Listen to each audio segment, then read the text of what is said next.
What's up, guys, and welcome to Japan. We are on the Hakone Pass right next to Mount Fuji here, as you can see in the distance. Absolutely beautiful. And we're here to do a little run, a little Touge run in this FD2 Civic Type R.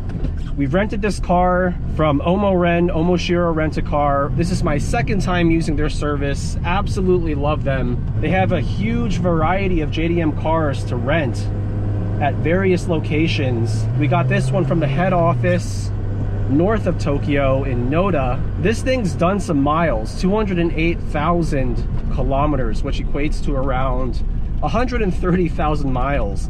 It's a little rough around the edges. It makes some interesting noises, but I've been driving this car all day. Honestly, it's been a pretty good little commuter. Being a Type R, of course, it does have a much stiffer suspension than a regular 7th gen Civic, or even the Civic Si that we get over in the States. But it's not too bad. Even my fiance, Jess, was commenting on how this car is surprisingly comfortable. This is the first sedan version of the Civic Type R. And compared to the prior gen EP3, which was a hatchback, this car has a lot of really important improvements. Chassis rigidity being one of them. I mean, just look at the size of this A-pillar. That really just tells the story of how this car just got bigger and stiffer than the prior gen model. And of course, the EP3 generation was known for, unfortunately, having a really poor suspension design. McPherson strut front suspension, which this 7th gen has as well, but the geometry of that last gen EP3 was really lacking for performance driving, and Honda, for the most part, tried to fix it with this FD2 Type R. So we're not going to push the car too hard. We don't know this road all that well yet, and the sun is setting. We are running out of daylight,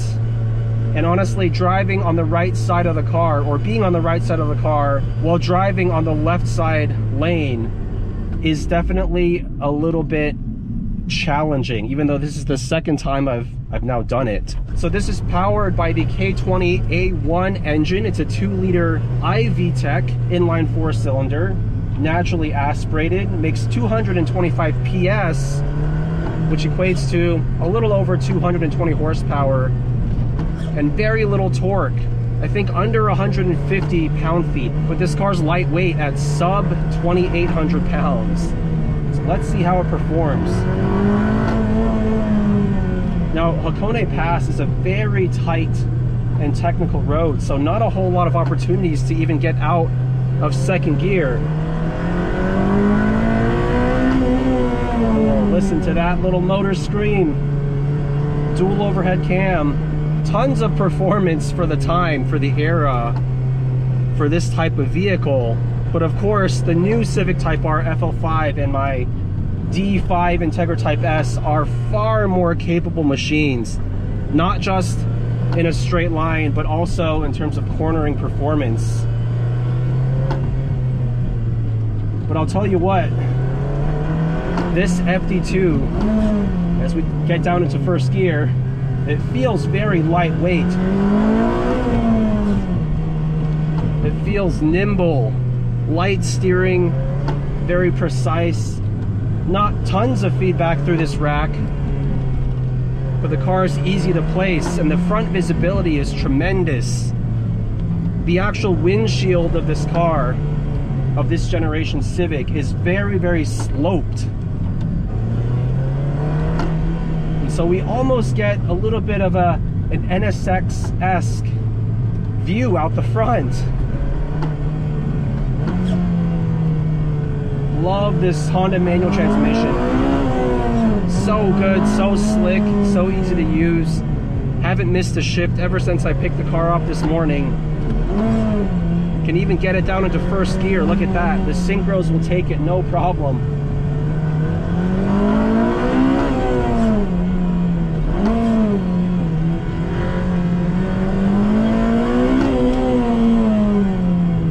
This road is so technical and tight.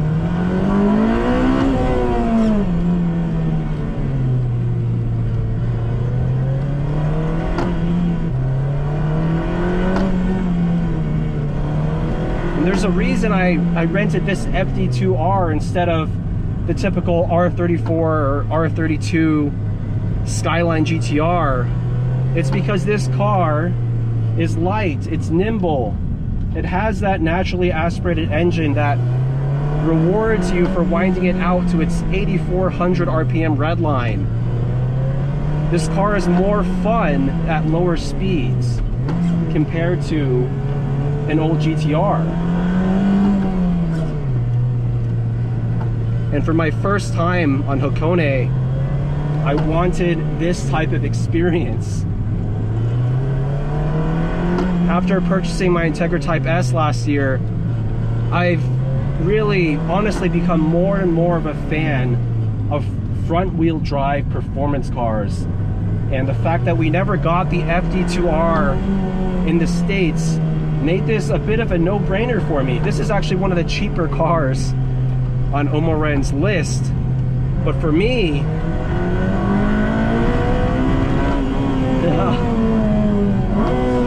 this is the pinnacle of front-wheel drive Honda performance.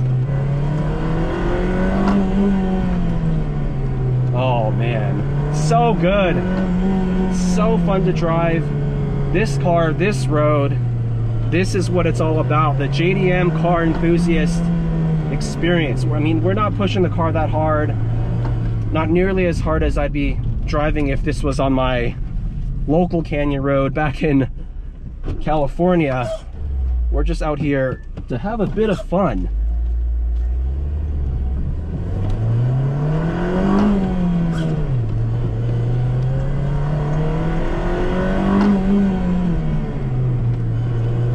Woo-hoo-hoo.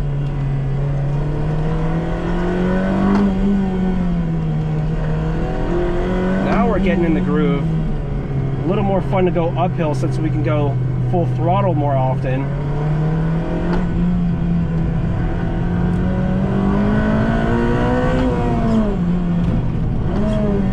Practicing my left-handed shifting.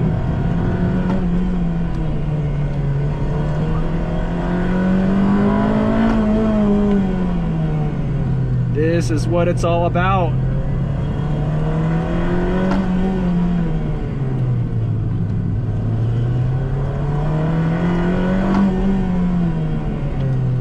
Tell you what, there's no other car I'd rather be in right now than this FD2R. Even with 208,000 kilometers, this car is so much fun to drive. It's so precise. The fact that Honda can turn a front-wheel drive economy sedan or hatchback or coupe into such a fun and capable little performance car is nothing short of stupendous. That was Kevin there from the Jabal and Cars YouTube channel. We've decided to make this trip together. He rented the Honda S660, which I've had the pleasure to actually rent on my last trip out here back in 2019. And that's a fantastic car too, but little turbocharged 660cc engine versus a proper 2-liter naturally aspirated 4-cylinder VTEC. It's a no-brainer. I'm much more of an engine snob than Kevin, I would say. And so this car, it's more significant for me and more fun to drive for me than for a lot of people. I mean, you look at this car on the outside and it just looks like a slightly tarted up 7th gen Civic. Really nothing special, but if you know, you know. K20A1 motor, proper limited slip differential, improved aero, increased chassis rigidity. They actually took the chassis of the base Civic and added spot welding in certain places to increase the rigidity even further. And it shows. This car feels so solid for a sub 3,000 pound car built over 15 years ago. The rigidity is really remarkable. I can really just feel the suspension doing most of the work here. And the chassis really is not flexing hardly at all. This is what I love about performance Hondas.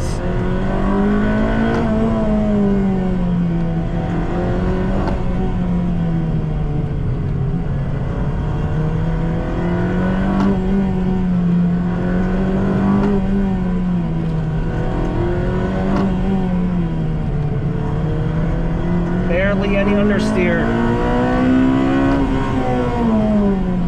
Brakes feel good. Oh, this car is mega. That was the most British thing I've ever said.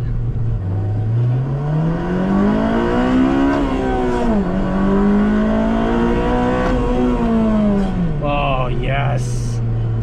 Yes!